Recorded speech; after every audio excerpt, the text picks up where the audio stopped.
Good morning, everybody. Today is Good another morning. wonderful day at MD Wealth Anytime. Fortress presents the classroom. And in today's classroom, we have a special treat for everybody involved who was ever thinking about digital products or understanding the differences between decentralized and centralized zones, as well as how do we leverage these digital currencies from stable coins to bitcoins to altcoins. And sometimes we even ponder ourselves, what does all of this means? And if you're pondering the very same thing, we have Alec Beckman with us today from Psalion. And we wanted to understand number one, how did he get in the space that he's in? And we have never seen someone quite like him in this space in the United States.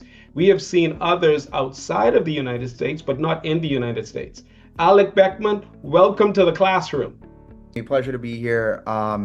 Yeah, I'll give a quick intro and background on myself. Excellent. So I accidentally got into the crypto space in 2015. My best friend from growing up did a Google search of how to get rich, and he stumbled upon Bitcoin and the Ethereum network. And right when the Ethereum network came out, I really loved he showed it to me. I really love the idea of decentralization, non-correlated assets, self-custody, all the good buzzwords that we love.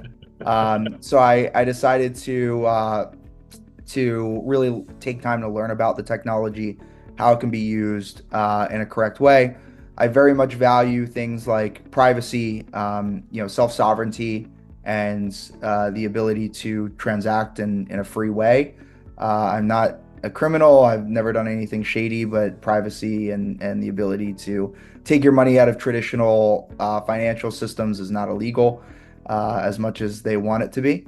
And so I've been spending a lot of time. I've done a lot of stuff in this world. One of the things that I think would be valuable to talk about is decentralized finance, the ability to do things like borrow and lend and earn yield in ways where you can do it in a trustless environment where I don't need to know who I'm lending to. They don't need to know who they're borrowing from. We can just use a smart contract, which is really a contract that reacts on if-then statements. If I pay back my loan on time, then my collateral won't be sold or given to the lender. Um, I want to talk about things like yield, how to, in a trustless environment, do things like lend, do things like provide liquidity to market makers, which can earn additional yield. I want to talk about how to have exposure to assets and borrow against them to create wealth and earn additional yield in other ways, which is a strategy that I employ, which is a strategy that many are employing and should employ to generate additional wealth. I want to talk about global payments and yeah, self custody. There's a lot of things we can talk about, And and you then said so much, but I don't want the information you just said to blow past the ears of those that are listening. yeah, Did you just say that we could borrow on our crypto holdings? yeah, Then yeah, and we're let's run that back for a minute. yeah, How number one, how does that work? hmm Right? In that that's now an asset to me and I can borrow against that. yeah. Walk me through what that process looks like. So the one thing about crypto is there's two sides of it. There's a centralized side, which Hmm. is you think of Coinbase, you think of Binance, you think of Kraken. These are companies that run exchanges that act like a bank, essentially. Hmm. You think about the other side, and it's a completely decentralized market, meaning that everything operates on what's called like smart contracts. The idea is that these blockchain networks created these ways to engage in trustless finance, where I can collateralize a loan, or I can do things like lend, um, and I can do this in a trustless way. I don't need to know the other person on the other side. I can trust that because of the smart contract, which acts as essentially decentralized escrow. that Hmm. if the all the terms are met within the smart contract, then the smart contract will act correctly. And what I mean by that is if Dr. Dames had, let's use simple numbers, $100 in Bitcoin, and I came on and I said, I don't know who this is. It's a wallet. It's a series of numbers and letters. But I have stable coins and I like Bitcoin and I want to loan against that. He can collateralize those $100. I can decide my terms. I can say, Dr. Dames, if you want, I can give you, a loan for 60% LTV. I can give you $60 and let's call it a 5.5 interest rate, a 5.5% interest rate. He can then go and decide to take it. We don't need to know each other. It can happen on multiple platforms. And he can receive that loan. And as long as he's paying back the loan or the value of or the LTV doesn't go to a level where it needs to be called or liquidated, then we can have a completely trustless loan. And I can do this across the world. I don't need to know who he is, and he can go and use those proceeds for anything, right? He can go if he wants to spend money, that's great. What I would recommend and what I do personally is put it into other investment vehicles which can earn me additional yield. So what it's really good for is and I'm not here to sell anyone on crypto. I would never say go buy Bitcoin. I would never say go buy Ethereum. That's your choice. There are reasons to buy it. There's reasons to not buy it. But if you wanted to engage in something like this, it is an easy way to have access or have exposure to a specific asset and be able to use that for additional money. It's the same concept as infinite banking for whole life, having an appreciating asset, borrowing against it, and using it for other proceeds or purposes. Um, and it's a collateralized loan. People have been doing it for years to earn additional yield. The other Excellent. thing that people can use besides Bitcoin and ETH or other crypto assets, which are very volatile, as Mark mentioned in the beginning of the call, is you can have access to like stable coins, which are tied to the value of a dollar, right? Or stable coins are not just US dollars backed. There are other stable coins that tie to, there's euros, they're creating a peso, and Argentinian peso stable coin. There's other options for stable coins. It's not just US dollars. There's a third bucket which is what is really, I'd say, the most popular and I want to say overcrowded, but crowded thing in the blockchain space right now, which is Hmm. called RWAs or real world assets that are tokenized. This is the idea that a real estate asset, a private credit vehicle, or any some sort of investment vehicle that is found in traditional finance Hmm. can now be tokenized and used with blockchain rails. The reason that people would do this is because blockchain rails add specific benefits, the two biggest being liquidity and ease of transfer. So if I have, if I own a real estate asset today, the process for getting a loan against it is quite difficult. I have to find a lender. I have to find someone who's willing to lend against the property. It's very difficult. There's only a select players. There's a lot of, I have to give my credit score. I have to do a lot of things. I have to jump through many hoops to get this loan in if you're using DeFi rails, decentralized finance rails, or blockchain rails, and I have a tokenized asset, what that means is that this token represents the underlying asset, or more factually correct, I own the underlying. This is a token that represents my ownership in the underlying asset. So it opens it up to more lending capabilities. And what I mean by that is if I have a real estate asset and I go to a bunch of different lenders, they're not going to loan most likely against my equity in a real estate property. If they do, they're a lender, they're going to lend against the entire thing. It's called a mortgage. What I can now do is I can take my individual equity or pieces of my equity, parts of my equity, and I can go and I can shop it around to not companies, but people. right? People who are willing to lend, or institutions who are willing to lend against these specific assets. What that does is it adds more competition to the lending market, rates come down, but it's also like I can on a Saturday night at 9 p.m. when lenders are traditionally not available, I can go to a market and there's most likely bids on what someone would lend against that asset. So I can access liquidity in hours that really has not been possible to date. So that was a lot. I'll stop Oh my there. God, that's a lot, right? Yeah. Now, I Mhm. meant, but that provides so much opportunity in the space. Number one is we now can borrow against our altcoin holdings or our crypto holdings. But you're telling me at the very same token, we can leverage the equity in our homes to borrow against in this space also at a very faster rate. And I don't want to blow past it, but did you say on the crypto lending it's 5.5%? Did I get that correct?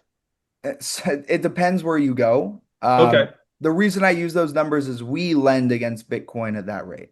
My Wow. my But company. that's a very Yeah. low rate.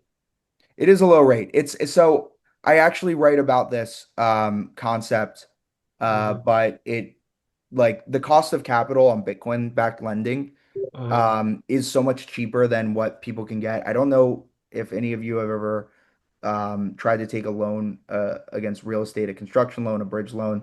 That's very expensive debt. Uh-huh. There are other forms of very expensive debt, venture debt, student loans. Like there's a million types of debt.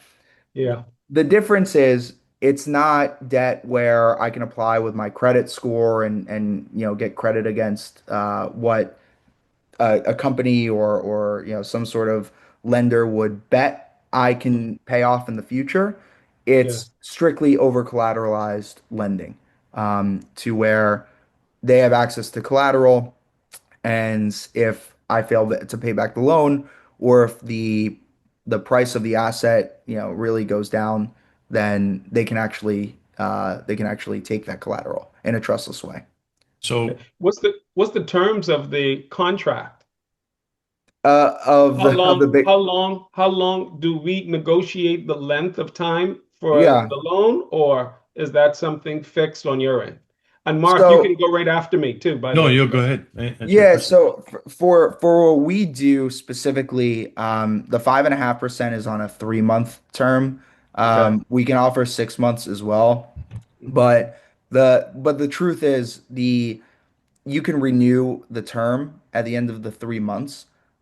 We just need to protect ourselves against the market. Essentially, if we need to go up, sometimes we might go down, right? Okay. But you can constantly renew. And there's no limitations on how much you can renew. This can be like an endless loan as long as it's being paid back.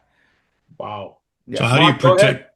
So I'm gonna talk about borrowing against my home. yeah.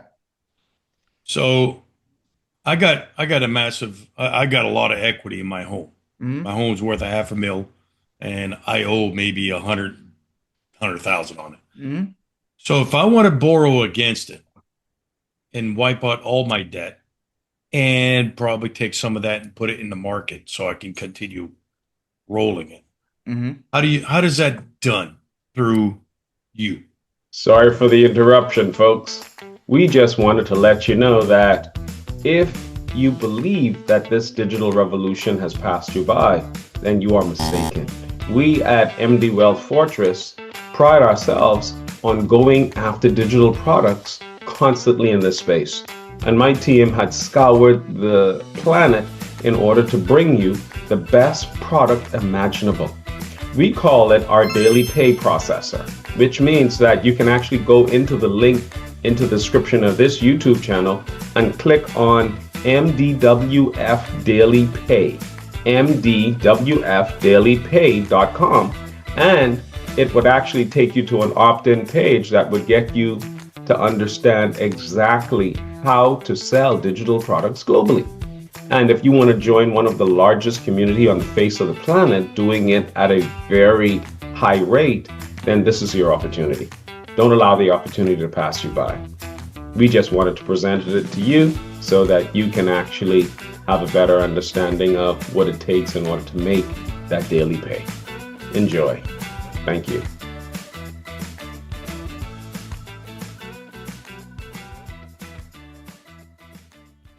Yeah. So, okay. So I was gonna hit this concept next. That is where we're headed. That is not like to do that. To do that's actually quite complicated. Um, Okay. so it's not, and I was gonna clarify this. It's not built today for a Okay. home. It is now you could do it. You could go to, I could send you to a number of places where you could go through the process of tokenizing the ownership in your home, right? Okay. In which case you could do this. What's available right now, and this is, we're really in a pilot phase of all of this, but there are on chain, and when I say on chain, that just means that they're on a blockchain, they're tokenized. There are on chain treasuries, there's on chain private credit, there are on chain homes, and I'm happy to introduce you to groups that specialize in this, that can actually tokenize your assets. That's not what we do. Um, to get you to a point where you can actually borrow against it using DeFi and blockchain rails. And there are like only a handful of assets. There's tokenized stocks. We are actually lending against tokenized Nvidia. We're lending against tokenized Tesla and tokenized S&P. Um, and so there are assets that have been tokenized, right? But it's a process, and it's not something where it's like go online, submit some information, bang, you have a token. It's you have to work with one of these issuers that it takes some time and they have to get to know you. There is a process. But if you went and you bought a tokenized money market fund, or you went and you bought a tokenized share of Nvidia, that is where you can start to leverage the borrowing market of I've got this asset, I've got tokenized Nvidia to borrow against it on again on I use Saturday at 9 p.m. because that's obviously not during trading hours. I could then go to, a decentralized marketplace where I can borrow against it versus the process that it would take today. You have to go through your brokerage. There's stuff you have to sign, and a lot of hoops to jump through.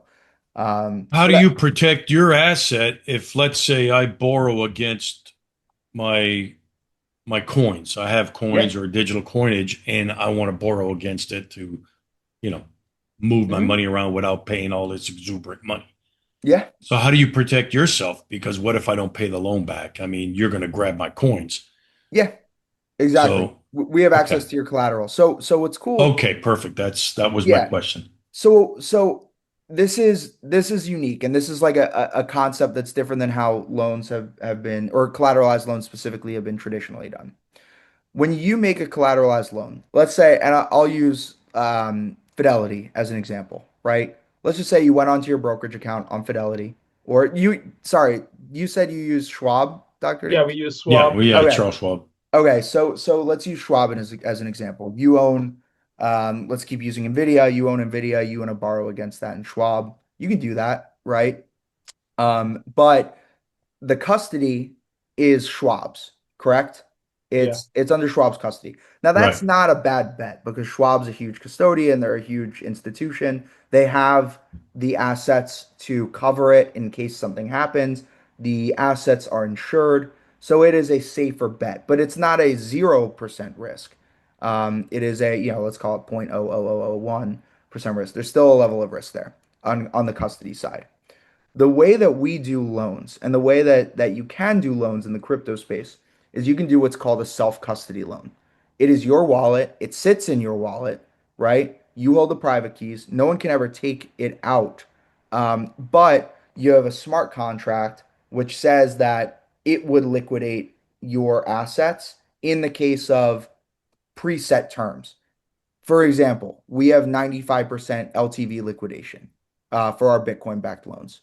If your if your Bitcoin goes above that 95%, we have a smart contract. So we never go into your wallet, right? We don't have access to your wallet. I can't touch your funds. I can never move it.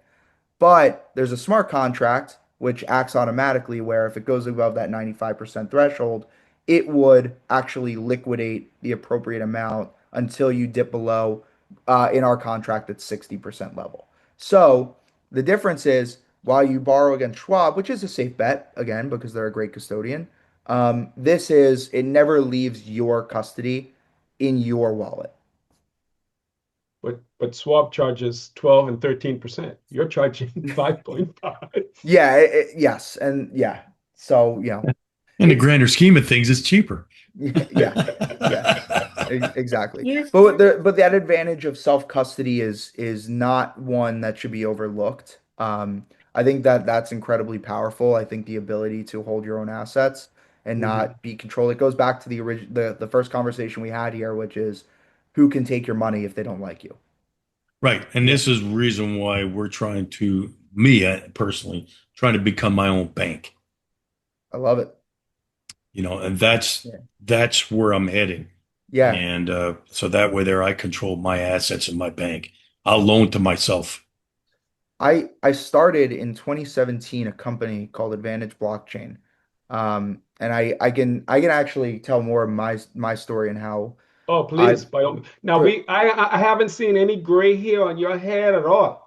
nah, How did dude, I find some shiners every once in a while. man, but Uh how, Oh yeah, it's shiners right here. I so I started a company called Advantage Blockchain in 2017, and we were doing consulting, research, and portfolio management. Eventually, we started a hedge fund in 2022.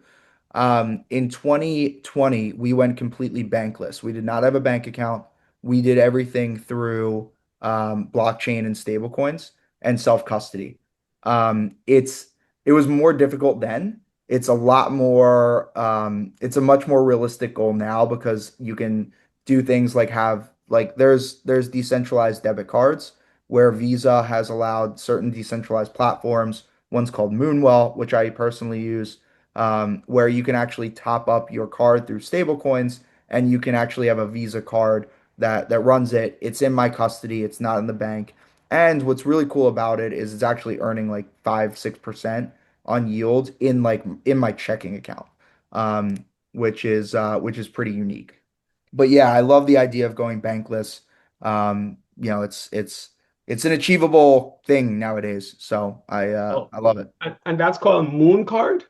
Moonwell. So okay, I was going to allude to this earlier. Part of when I talk about these concepts, Hmm. they sound amazing, right? And they sounds like how is everyone not doing this?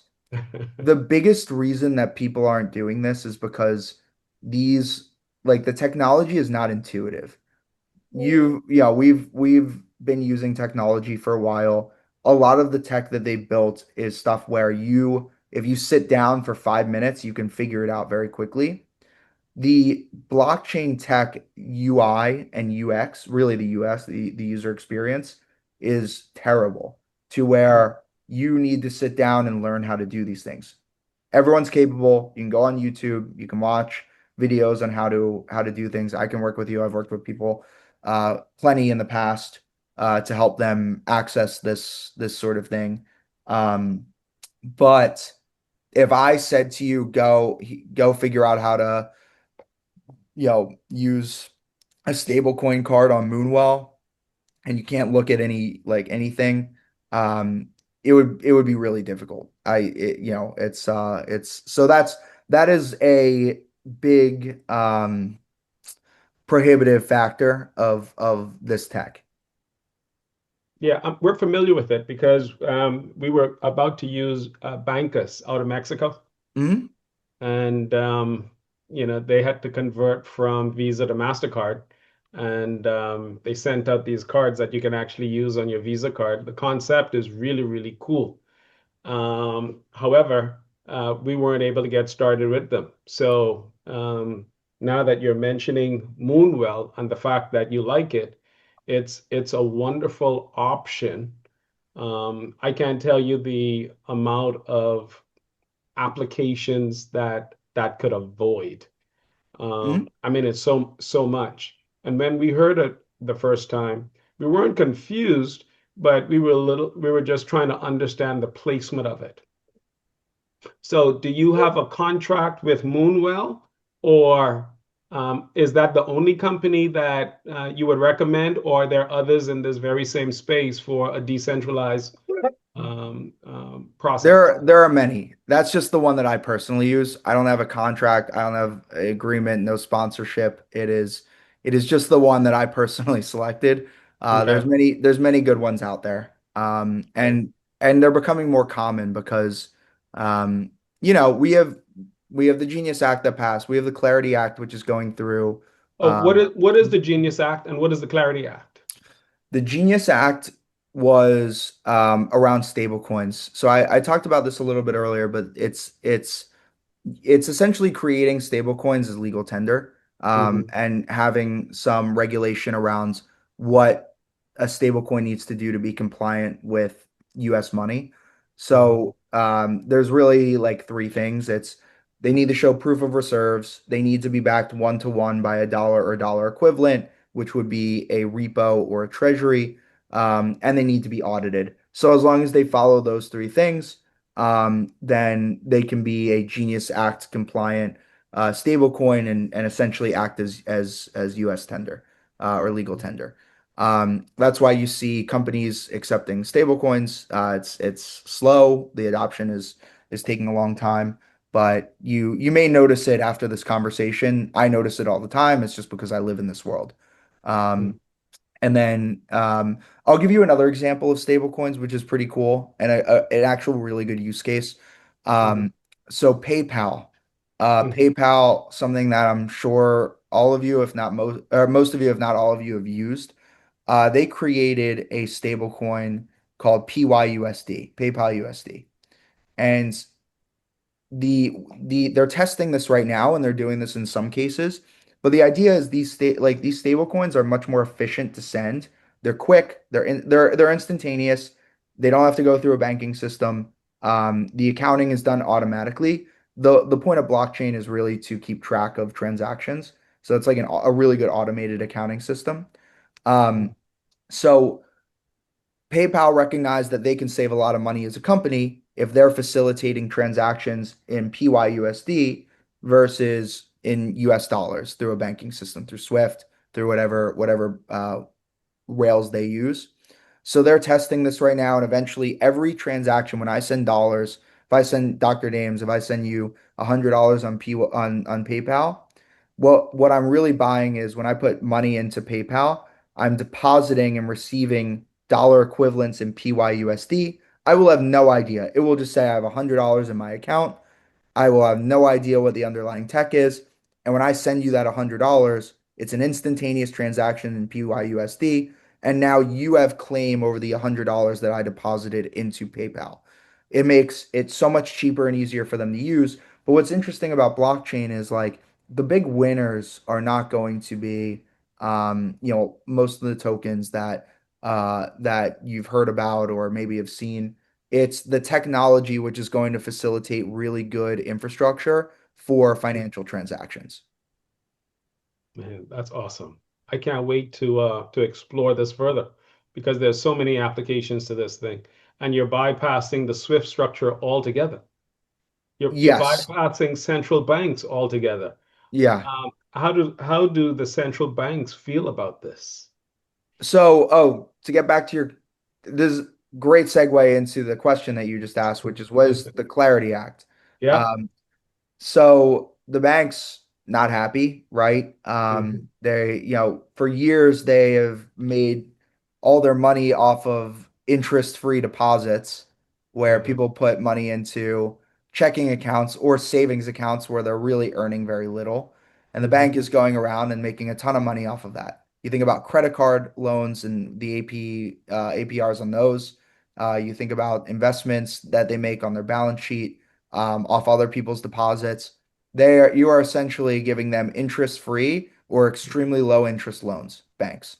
Hmm. But it was the only way to do it, right? Unless you True. wanted to use all cash or you wanted to have a bunch of gold dug up in your backyard. That was really the way to do it. Hmm. So the banks see this is happening. One of the things that Coinbase push, and Coinbase is on the centralized side of the crypto world. They act like a bank. Explain centralized and decentralized for those who don't understand what that means. Centralized company. It's a company run. It's third party. There's counterparty risk. It's the same thing as, if they decide they don't like you, they can shut you down. Mhm. With decentralized, it runs on tech and it runs on numbers and it runs on technology. And it is, excuse me, and it runs on smart contracts, which so it's a decentralized network. No one person can say or no counterparty can say, I don't like you, you're shut down. It's just a way to access markets in a way that no one can really touch you. Unless someone, there there's nuance to that, but that is effectively the ethos of it. So Coinbase is a centralized, I'm sure you guys have heard of it. It's the largest crypto exchange in the US. It is, they went public recently, like a year ago, COIN. They're a good company. They're run by a guy named Brian Armstrong. They're actually trying to push a lot of on-chain solutions, so they're not like the big bad bank who is trying to shut this down. They took the other approach, or they took the other side of this argument, where the banks were like, no, we hate this. We hate yield bearing stable coins because they're offering something, between 5 and 7%. We actually have a product where we're doing, somewhere between 6 and 10% annually on stable coins. Extremely liquid, same day liquidity. So like other crypto centralized exchanges and decentralized exchanges are offering very high yields. The banks panic because that means that if people realize this and they can take money out of the banks, they can put it into these other places where they can be earning additional yield. That kills the bank business model because now they have a lot less money. It doesn't kill it, obviously, but it takes money out of their system, which they can go and make a lot more money on. So the banks argued very much against this. They did not want yield-bearing stablecoins. They did not want to give all this power to decentralized organizations. There was a big fight about it. There were, constant, and the Clarity Act is still not passed. It's still being debated on. But they finally figured out a framework which everybody kind of compromised on. But one thing I was actually really happy about was Coinbase like really took a hard stance. They were not trying to bow down to the banks. But the Clarity Act, what it is it's really just a regulatory framework that covers most of the compliance concerns and regulation concerns around crypto. Covers things like what is a security in crypto. It covers things like how these things can be transacted, where these things can be transacted. What's really interesting, and this is just kind of a side note, when crypto started and crypto got really big, there were a lot of things called initial coin offerings, which were like people, anyone, you, me, your grandma could create a token, right, and sell it to the public. That is like very illegal under securities law. If you have ever launched a fund or an investment vehicle or a company, you know that if you raise capital, you have to let the SEC know. You have to file an exemption or register Mhm. for, as a 40 Act, whatever it is. Um, Essentially, in the 1940s and 1930s, they decided on a bunch of rules which are currently outdated. So you had a bunch of people who were illegally raising capital, and for a while we had Gary Gensler in the SEC, who was extremely like he brought the hammer down, got a lot of people in trouble. Even though a lot of them might not have been securities, uh, the argument was like these are more like membership clubs where the price is variable. Yeah. But there was a big argument for this for a while. The Clarity Act almost gives people like the plausible deniability of, hey, we might have done stuff wrong, but we didn't really know what we were doing wrong. So here we're gonna forget everything that happened in the past. We're dropping all the lawsuits. We're not putting people in jail. But going forward, here is what you have to do if you want to compliantly use this tech or really the financial technology. So Well, nobody could have properly defined what a coin was, whether it was an asset or a liability, and it got caught in that quagmire, yeah, and it was really something else. yeah, yeah, yeah, absolutely. Now, So yeah, yeah. now tell me something. Mhm. It stands to reason. that now you started a hedge fund and now you are operating a venture capitalist fund? So, so I started a hedge fund and Uh-huh. it was small, right? It was friends and Okay. family. It was me and my buddy who showed me crypto, and we Uh-huh. were we were we're we were managing, not a large amount of money. We actually allocated to the yield strategies. So we had Bitcoin, we had Ethereum, we had USDC, and we allocated to the yield strategies of Salion, which is where I am now, because they have yield SMAs, separately managed accounts, where they could generate yield on your assets. We deployed How big is the portfolio that you're currently managing? at Advantage Blockchain, it was around 10 million. At Salion, it's 400 million. Okay. So we deployed. They're mostly in Asia and Europe. And so they were looking for someone to really run their US operations so there's two hedge funds, there's three VC funds, and there's a lot of SMAs as well as the lending. So I came in after doing this, and they brought me in to really run our US operations. So I'm like our VP of growth, I'm our VP of the Americas, for Salion, and anything in the US is what I cover. Okay. So any family office with a large holding in the crypto space, you would actually be an advantage to them. You would be an asset to them in terms of how do they access capital out of their crypto holdings.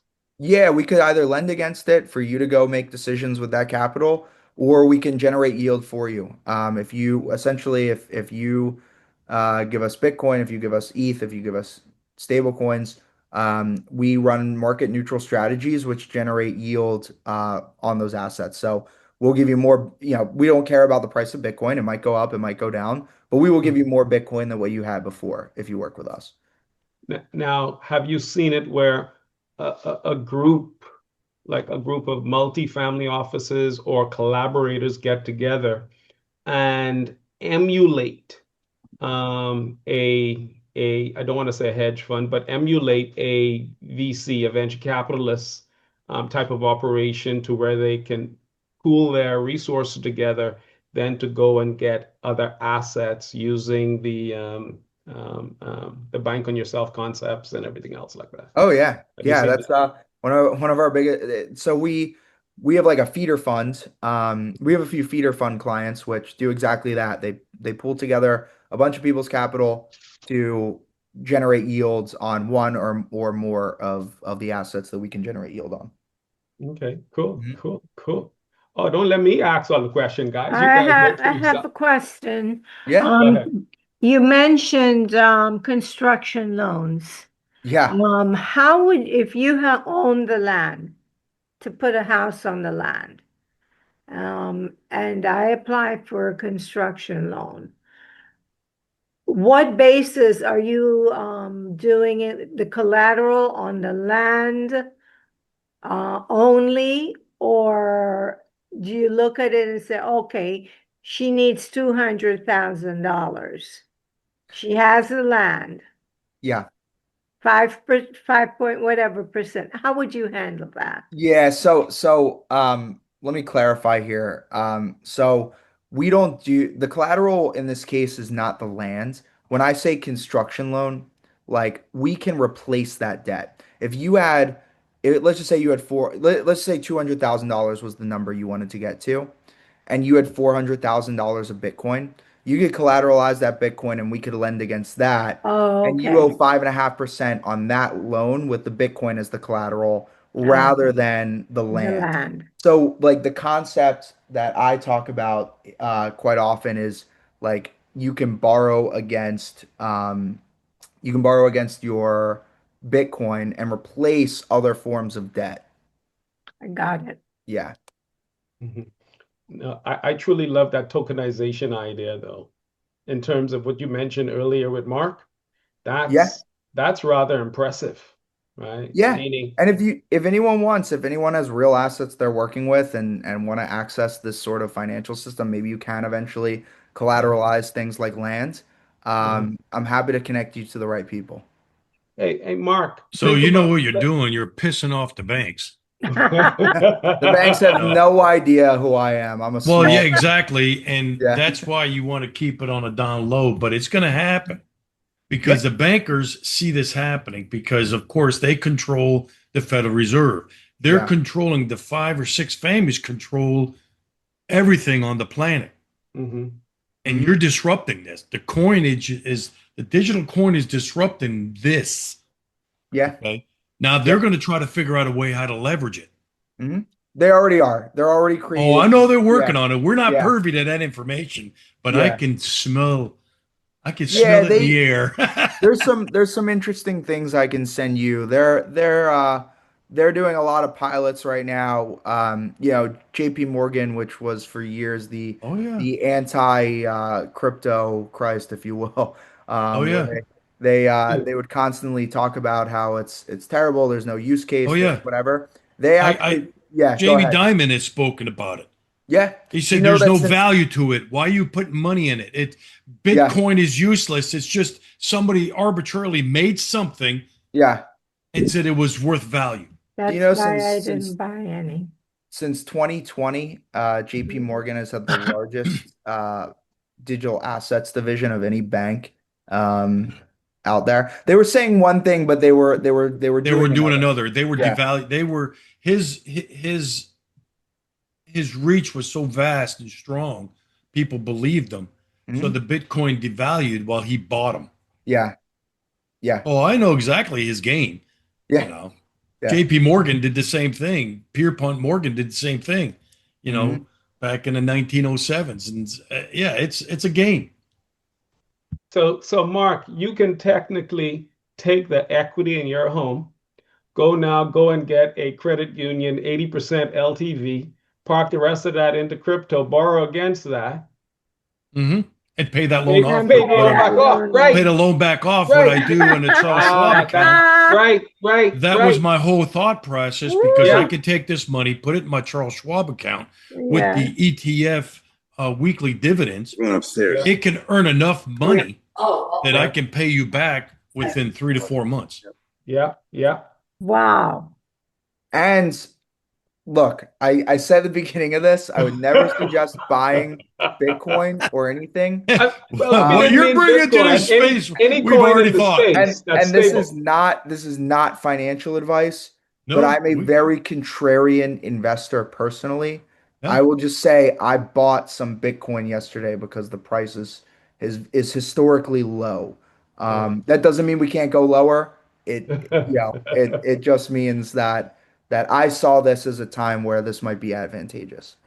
yeah, you're hedging it, Yeah, and Excellent. you're seeing what's going to happen, and it's like anything else. You don't know. Nobody knows Nobody if it's going knows. to drop or if it's going to come back up. yeah. So Nobody knows. It's a gamble. But sentiment is so low right now. The only times I've ever seen sentiment this low is right before right before some really crazy pumps. So take that for what it is. Yeah. Hmm. When E.F. Hutton speaks. yeah. So Alec, what would be the best way to partner with you in terms of excelling the knowledge base within the space Yeah. that nobody is even aware that these things even exist? Yeah. So here's my I'm just gonna put my contact information here in the Mhm. chat. I'm Okay. open. I'm available. This is what I do. This is what I love. I'm happy to have a conversation. I'm happy to help. I'm happy to advise. I'm happy to show you what our products do. What I'd say like beyond being in the asset management space and just trying to get investments for my product, which is how I make money.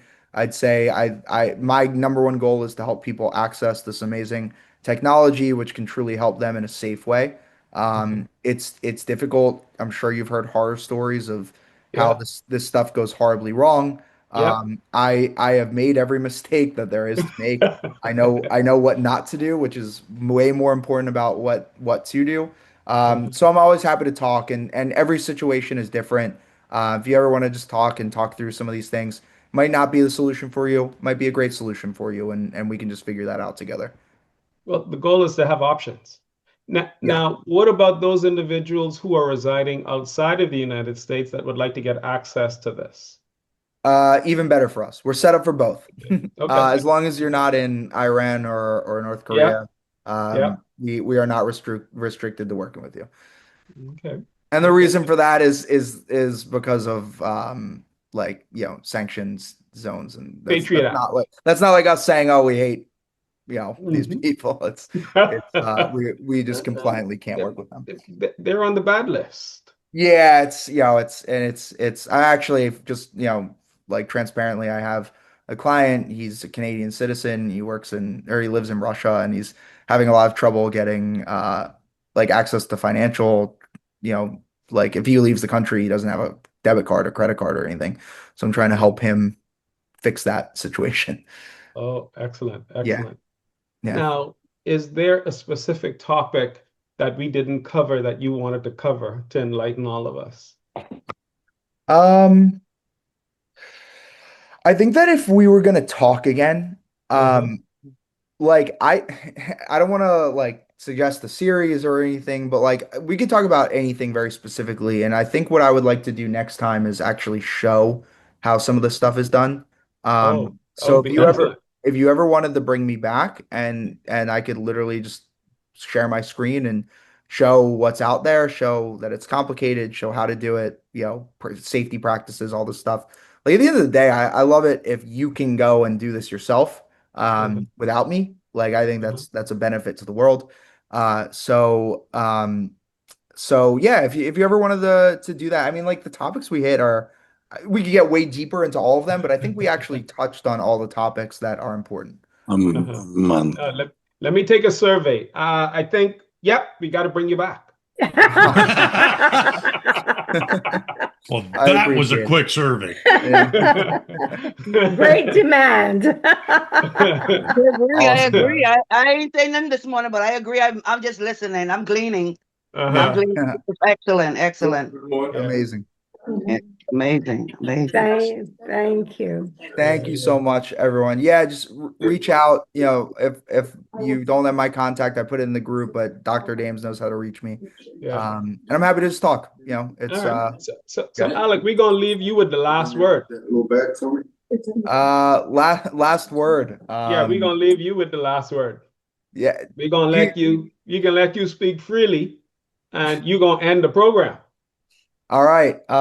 No, this was a pleasure. You guys are all really intelligent people and asking the right questions. And clearly, one of the reasons I connected pretty well with you, Dr. Dames, right away is because, like, some of the first things you said to me about how you think about your community and investment products and investment vehicles is like the way I think about it. We don't want to live in a thought bubble, and we don't want to, we want to have diversity of thought.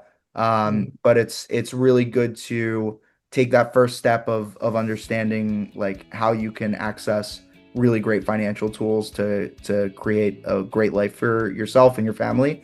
And I think that's what it's all about, right? Like, the reason I do this is I'm engaged. I'm getting married in December, and Congratulations. thank you. And like, I just, I like this stuff, and I think the more you can get started on now, and it's never too late, the better life you can create for your family. So, and that's what it's all about. Well, congratulations. Thank you, Alec, for coming on to MD Wealth Fortress, the classroom. We definitely got to have you back to show us exactly how to hit those buttons the right way. And you have been such a blessing to my community and myself, that you have allowed us to share in thinking outside the box a little bit more.